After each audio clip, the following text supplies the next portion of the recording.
매일 아침 책 읽기로 하루를 시작하는 행복 습관, 미라클 독서입니다.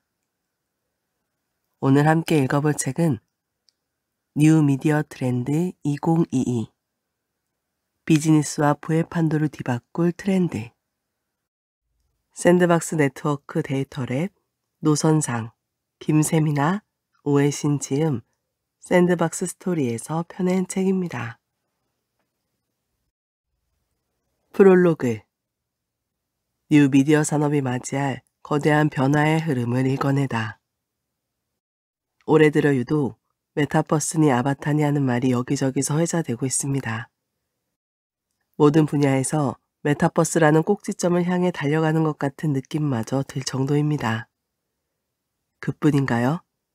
전철에서 책을 읽는 사람은 고대 유물만큼이나 희귀합니다. 모두 휴대전화로 유튜브나 넷플릭스를 시청하거나 게임을 하고 있기 때문이죠.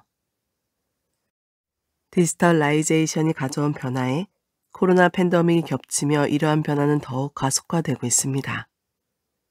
언택트에 이어 온택트 문화가 확산되면서 이제는 일도 여행도 집에서 하는 시대가 되었죠.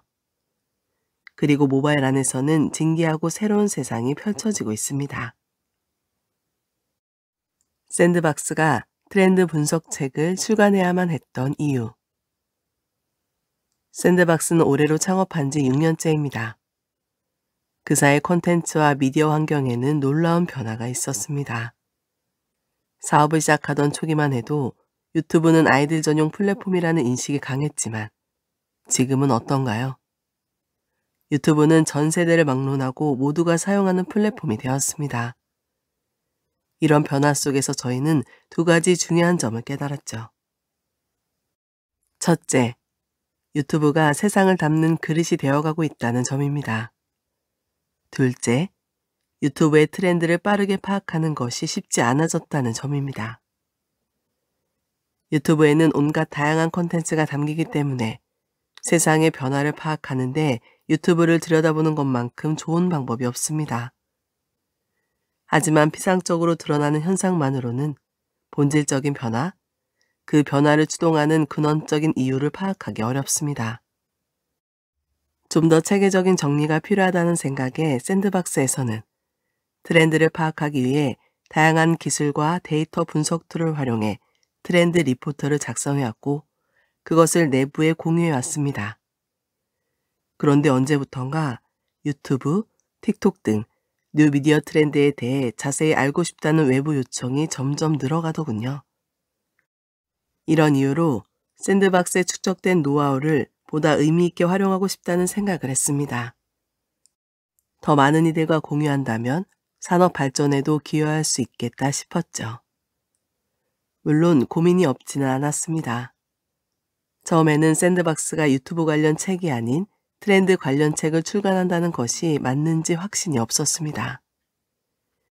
그래서 기존에 출간된 트렌드서나 관련 기사들을 많이 살펴봤습니다. 현재 나타난 변화나 현상에 대해 잘 정리한 글은 많았지만 그런 현상 이면에 존재하는 근원적인 이유나 앞으로 전개될 트렌드 변화에 대해 전체적인 맥락을 짚어주는 콘텐츠는 상대적으로 적었습니다. 이 부분에서 저희가 해낼 역할이 있겠다고 판단했습니다.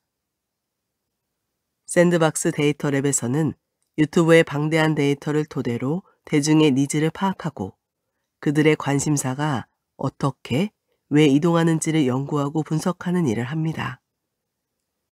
이를 통해 크리에이터, 나아가 다양한 창작자에게 영감을 주고 지속적으로 대중에게 사랑받는 콘텐츠를 제작할 수 있도록 돕는 것이 저희 미션 중 하나죠.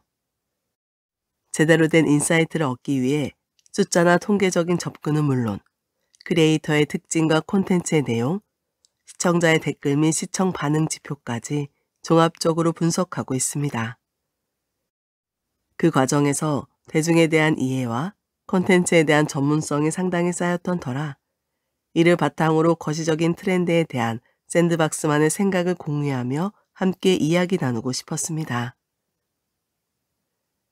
온라인과 오프라인이 상호 보완하며 시너지를 내는 세상.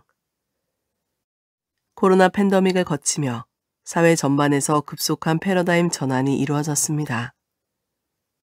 30년치의 변화가 1, 2년 사이에 일어났다고도 하죠. 하지만 기술 진보는 팬데믹 이전부터 변화를 감당할 준비가 되어 있었습니다. 팬데믹 이후 줌, 메타버스, 이커머스 등이 화제가 되고 있지만 이것들이 완전히 새로운 기술은 아닙니다. 사회 관성 때문에 공격적으로 변화하지 못했던 사회 문화가 팬데믹을 기점으로 완전하게 바뀌었다고 보는 편이 맞을 듯합니다. 이런 변화를 겪으면서 우리는 자연스럽게 변화의 장단점을 체감하게 되었습니다. 사람들을 만나지 않고도 일할 수 있음을 깨달은 동시에 역설적으로 대면이 얼마나 중요한지 알게 된 것처럼 말이죠.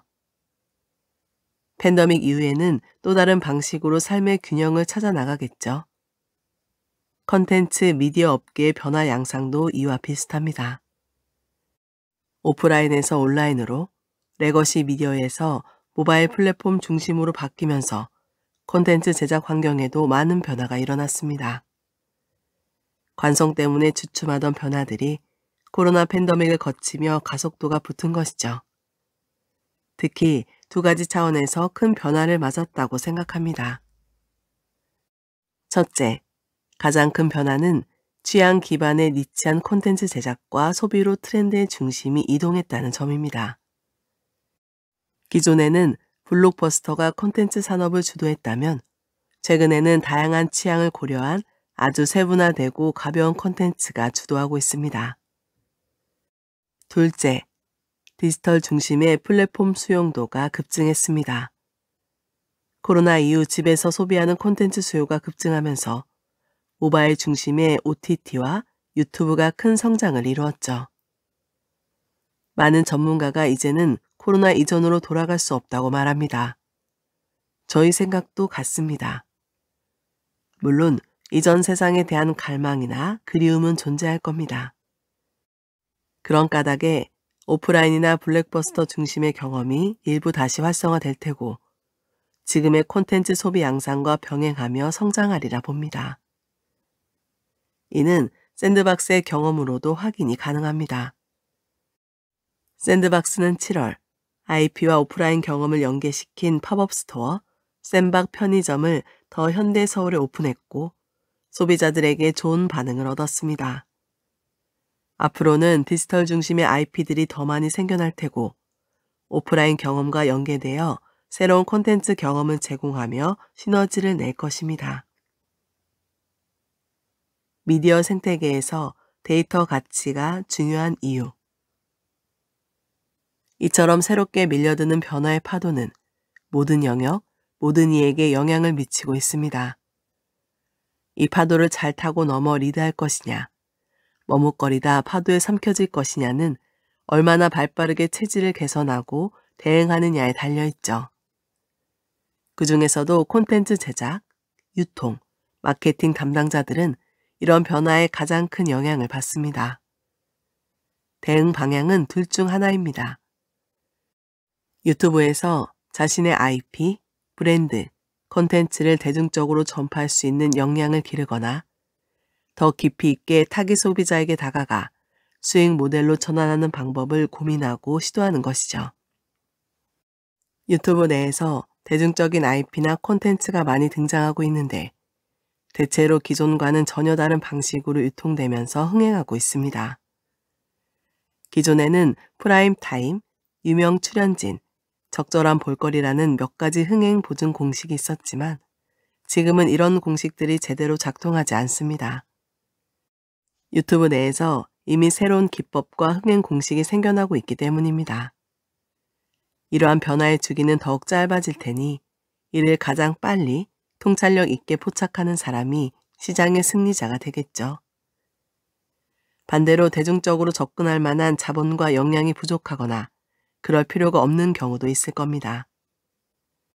예를 들어 커피 브랜드를 가지고 있는데 다수 대중이 아닌 일부 커피 마니아들만 소통하고 싶을 수도 있습니다. 그렇다면 깊이 있게 소비하는 마니아층에 다가가기 위해 사전 고민을 너무 많이 하기보다는 일단 시도해보는 게 더 주요할 수도 있습니다. 소셜미디어 플랫폼에 비해 빠른 속도로 바이럴되지 않는다는 것이 유튜브 플랫폼의 장점이자 단점이기도 합니다. 파급력이나 확산성이 예상보다 약할 수는 있지만 콘텐츠가 장기적으로 소비되고 재생산된다는 점에서 오히려 장점이 되기도 합니다. 그래서 유튜브는 콘텐츠의 힘으로 타겟팅하고 소비자와 오랜 호흡으로 소통하는 데 좋은 플랫폼이기도 합니다. 그러니 넓고 얇게 소통할지 좁고 깊게 소통할지를 먼저 결정해야 하며 결정한 후에는 최대한 빠르게 시작하는 게 가장 좋습니다. 창작 환경이 변했기 때문에 창작자들이 데이터를 참고하고 트렌드를 읽는 능력 역시 더욱 중요해지고 있습니다. 예전에는 창작의 속도도 느렸고 사회 변화 속도 또한 빠르지 않았습니다. 당연히 콘텐츠의 수명이 길었고 창작하는 데 오랜 시간을 들일 수 있었죠. 하지만 콘텐츠 생태계가 디지털화되면서 콘텐츠의 생산과 소비 속도 모두가 빨라졌습니다. 창작자는 끊임없이 콘텐츠를 쏟아내야 하는 상황에 처한 것이죠. 실제로 많은 유튜브 채널이 평균적으로 일주일에 2개 이상의 콘텐츠를 지속적으로 업로드하는 실정입니다. 어찌 보면 창작 활동은 기본적으로 소비 활동이라고 볼 수 있습니다. 콘텐츠라는 상품을 만들기 위해 창작자의 창의력과 경험을 원료로 사용해야 하기 때문입니다. 만약 재료 공급 없이 소비만 지속된다면 양질의 콘텐츠를 계속해서 만들 수 있을까요? 샌드박스는 빅데이터 분석을 통해 인사이트를 도출하고 창작자들이 창작에 필요한 재료를 가장 효율적으로 공급받을 수 있도록 도움을 주려 합니다. 인풋이 있어야 아웃풋이 가능하니까요. 트렌드는 지금 당장 유행하고 있는 현상이 아니라 과거와 미래를 잇는 커다란 흐름을 의미합니다.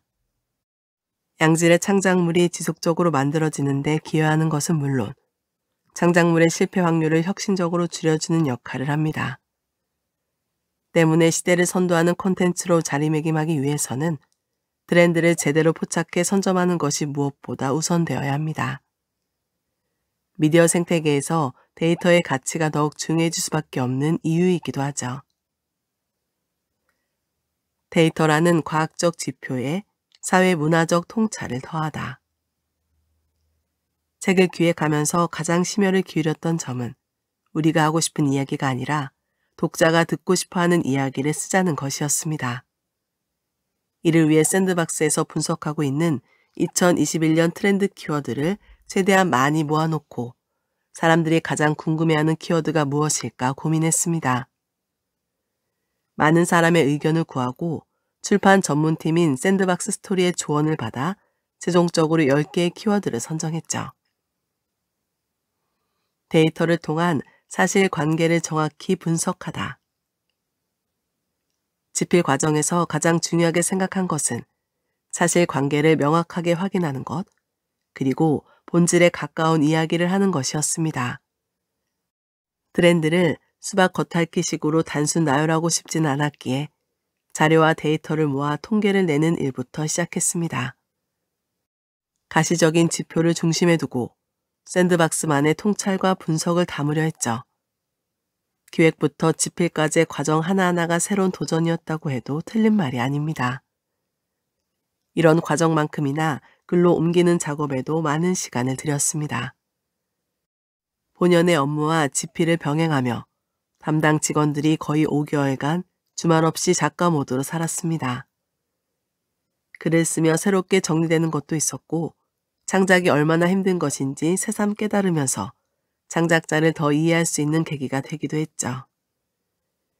기본적으로는 저희가 보유하고 있는 유튜브 데이터를 최대한 많이 보여드리고 싶었습니다.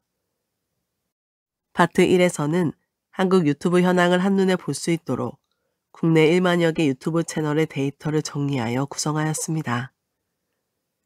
파트 2에서도 책의 흐름에 방해되지 않는 선에서 최대한 많은 양의 유튜브 데이터를 활용하기 위해 노력했습니다. 사회문화적 트렌드를 10개 핵심 키워드로 정리하다. 앞서 말했듯이 데이터만으로는 인사이트를 줄 수 없습니다. 따라서 사회문화적 흐름 전반을 들여다본 뒤 컨텐츠나 미디어를 중심으로 주목할 만한 트렌드를 추출했습니다. 그렇게 해서 선정된 키워드는 모두 10개입니다. 1. 부캐. 개인뿐 아니라 기업에서도 관심을 갖는 매우 핫한 트렌드입니다. 그런데 부캐에도 종류가 있다는 사실을 알고 계신가요? 부캐에는 어떤 종류가 있고 각각의 특징과 성공 요인이 무엇인지 알아보고자 합니다. 이것을 제대로 이해한다면 독자 여러분도 성공적인 부캐를 가질 수 있을 겁니다.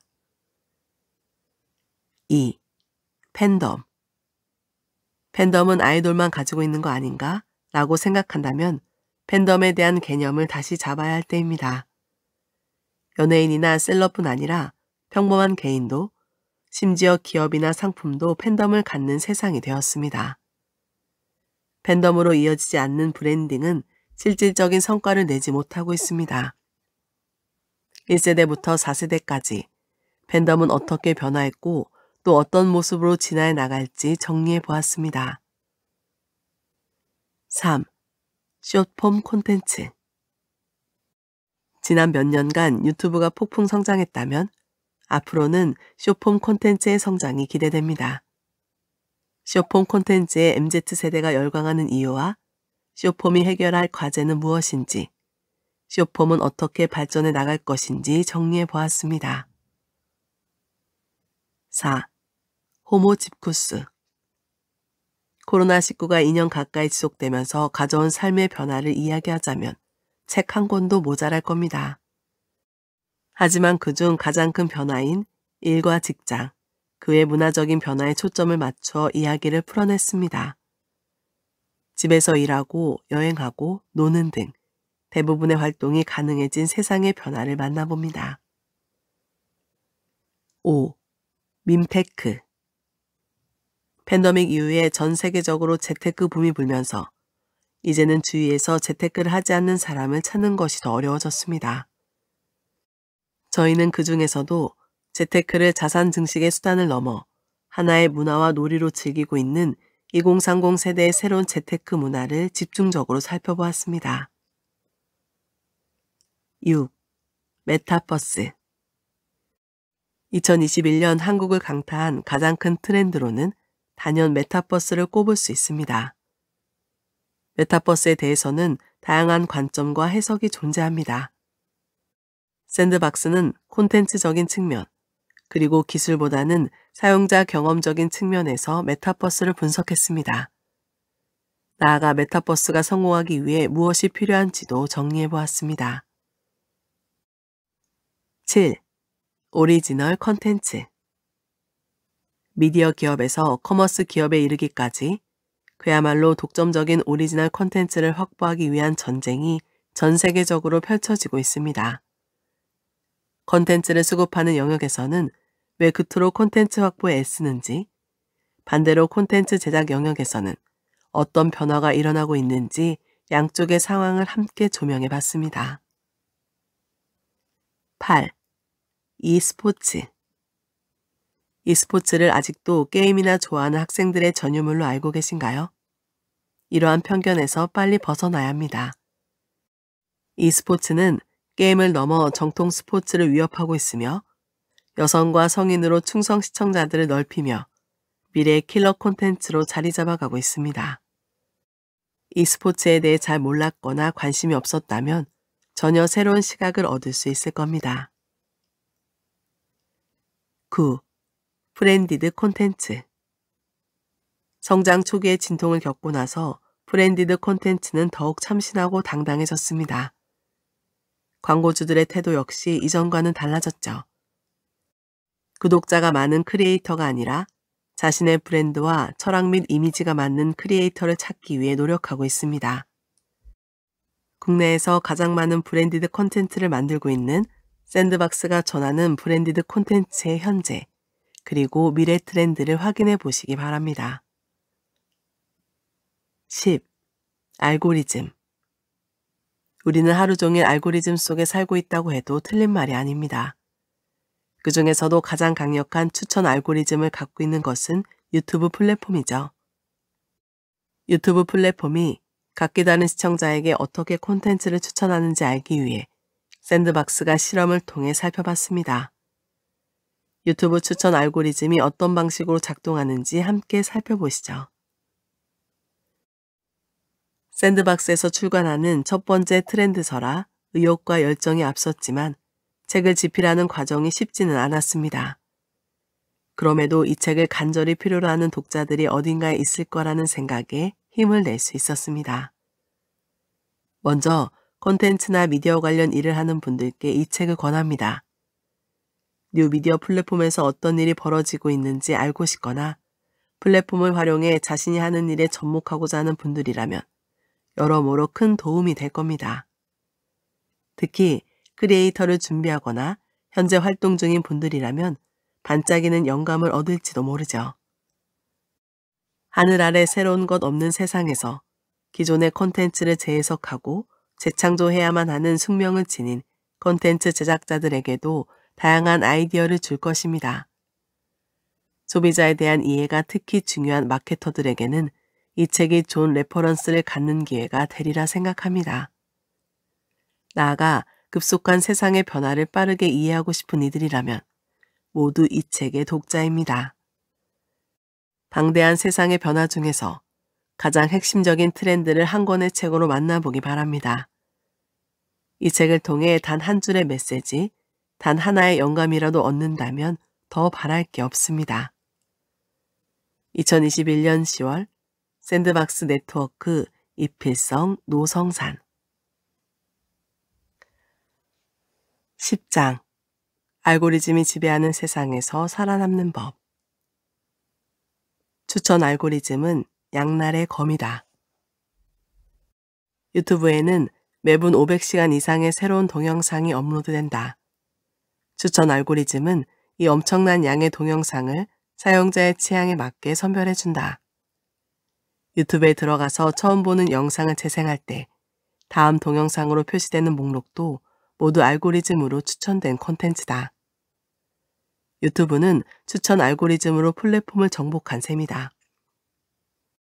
추천 알고리즘은 시청자들에게는 영상을 찾는 수고를 덜어주고 크리에이터들에게는 영상 시청 타깃을 자동으로 최적화해준다는 장점이 있다. 추천 알고리즘은 시청자의 취향에 크게 어긋나지 않는 선에서 기존에 시청하지 않았던 다양한 콘텐츠를 제시해준다. 때문에 시청자들은 이 과정에서 스스로도 알지 못했던 자신의 새로운 취향을 발견할 수도 있다. 크리에이터 입장에서는 추천 알고리즘을 믿고 그저 열심히 업로드만 하면 된다. 추천 알고리즘이 해당 콘텐츠를 좋아할 만한 시청자를 기가 막히게 찾아서 매칭해주기 때문이다. 혹시 기존과 다른 콘텐츠를 제작하더라도 유튜브가 알아서 해당 콘텐츠를 좋아할 만한 타깃 시청자를 찾아주므로 별도의 홍보도 필요 없다. 홈피드에서 스크롤을 내릴수록 유튜브는 조금씩 범위를 넓혀서 콘텐츠를 추천해주는 경향이 있었다. 하지만 이와 관련해서 추천 알고리즘이 편향성을 약화시킨다고 단언하기는 어렵다. 편향적인 시청자들의 홈피드 절반 이상은 그들에게만 단독 추천된 영상이었기 때문이다. 특히 시청하는 콘텐츠가 매우 이질적인 경우 홈피드에 공통으로 추천되는 영상 비율은 더욱 줄어들었다. 시청 콘텐츠가 반영되는 추천 알고리즘의 특성상 홈피드의 편향성이 드러나는 것은 당연한 일이다. 문제는 시청자가 여기에서 벗어나고자 하는 의지와 노력이 없다면 편향적인 필터 버블에 갇히기 쉽다는 점이다. 필터 버블에 매몰된 사람들은 다른 가치관과 문화를 이해하고 수용하기 어렵다. 이는 비단 다른 세대나 성별 사이에서만 일어나는 문제가 아니다. 같은 세대라도 소속 집단에 따라 향유하는 문화가 다를 수 있기 때문이다. 필터 버블의 확산으로 서로 다른 집단 간의 몰이해가 발생하고 대화조차 끊어진다면 이는 사회 파편화로 이어질 수 있다. 물론 유튜브의 추천 알고리즘은 다양성을 추구하면서 편향된 콘텐츠 외에 새로운 콘텐츠도 함께 추천해 주려고 노력한다. 하지만 아무리 스크롤을 내려도 이용자의 취향이 반영된 콘텐츠에서 크게 벗어나지는 않는다.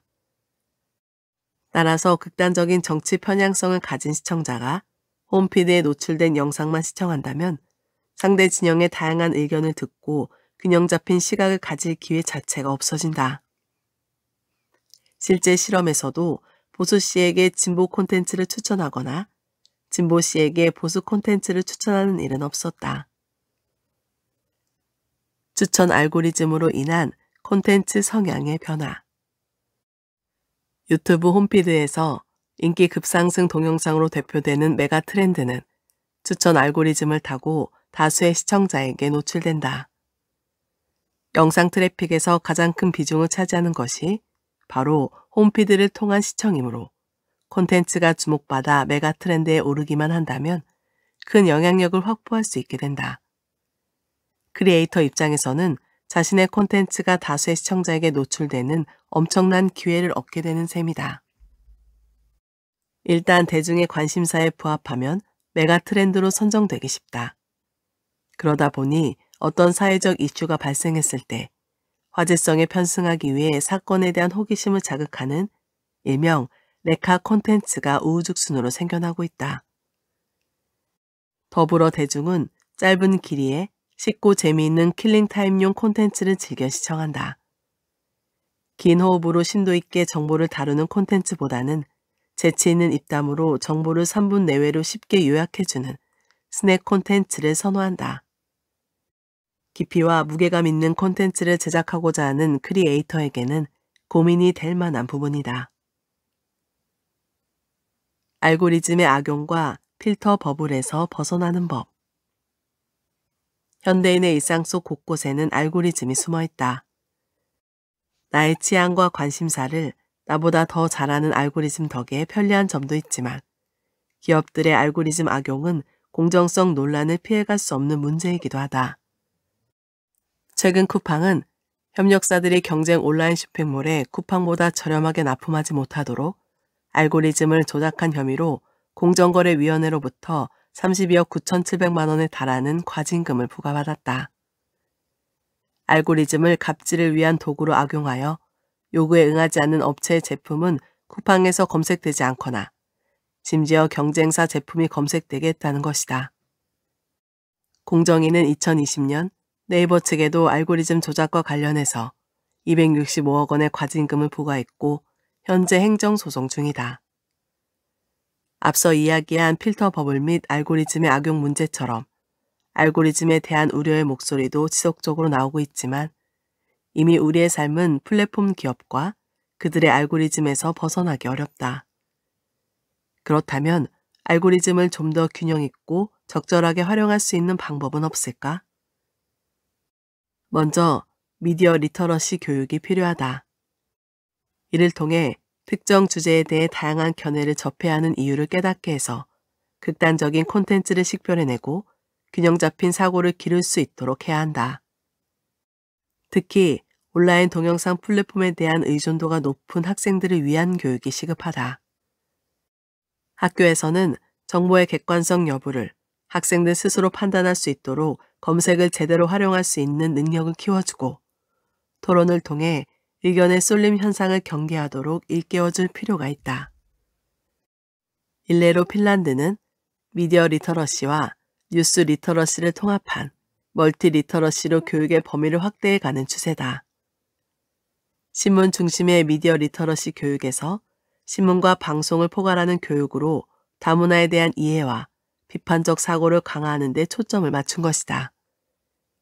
1995년부터는 매년 전국 언론사와 학교가 협력해 제대 미디어 교육 이벤트인 뉴스 주간 행사를 시행하고 있다. 이를 통해 아동과 청소년에게 비판적 미디어 리터러시 역량의 함량, 자신의 미디어 생활에 대한 성찰, 민주주의 의사결정 과정에 대한 능동적인 참여를 위한 도구를 제공해준다. 정부도 추천 알고리즘에 대한 우려를 인지해서 적정선의 규제를 고민하고 있다. 추천 알고리즘을 서비스하는 플랫폼에 대한 규제는 이미 전 세계적인 흐름으로 대체로 데이터의 악용 방지에 목적을 두고 있다. 국내에서는 사용자가 알고리즘에 반영하거나 제외할 정보를 선택할 수 있게 하는 조금 더 강도 높은 규제를 고려하고 있다. 사실 필터 버블은 무려 10년 전인 2011년 엘리 프레이저에 져서 생각 조종자들에서 처음 언급되었을 정도로 오래된 용어이다. 추천 알고리즘으로 인한 편향성 문제는 페이스북, 트위터와 같은 소셜미디어 플랫폼이 부상한 2010년대 초반부터 꾸준히 제기되었고, 그동안 여러 단체들이 문제 해결을 위해 나섰다. 한 예로 2014년 MIT 미디어랩에서는 필리피드라는 구글 크롬 확장 프로그램을 공개했다.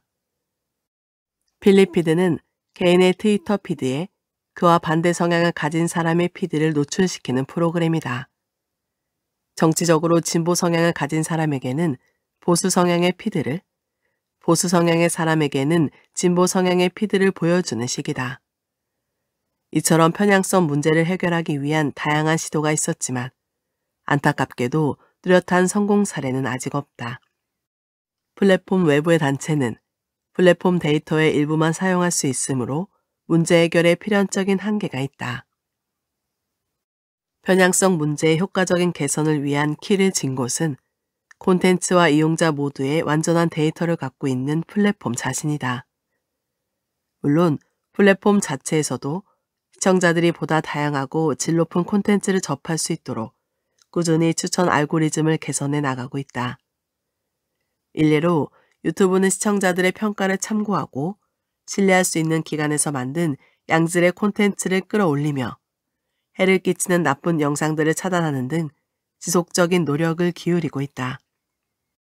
여기서 한 발 더 나아가 플랫폼이 이용자 성향에 맞는 콘텐츠를 추천함과 동시에 반대 성향을 띠는 콘텐츠를 함께 추천해 준다면 이용자들의 필터 버블 문제 개선에 적지 않은 도움이 될 것이다.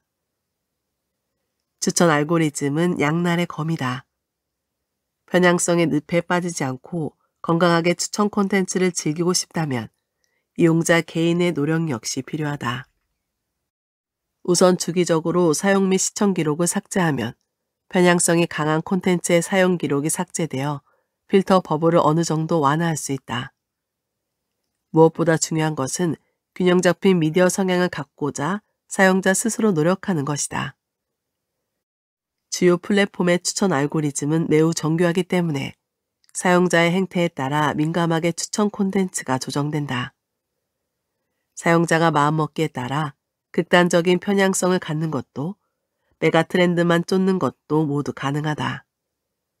결국 추천 알고리즘이 필터 버블에 갇혀 옴짝달싹 못하게 하는 족쇄로 작용할지 혹은 사용자를 놀라운 경험으로 이끄는 넛지로 작용할지는 양날의 검을 진 개인의 선택에 달렸다. 오늘 미라클 독서는 여기까지 읽도록 하겠습니다. 오늘도 함께 해주셔서 감사합니다.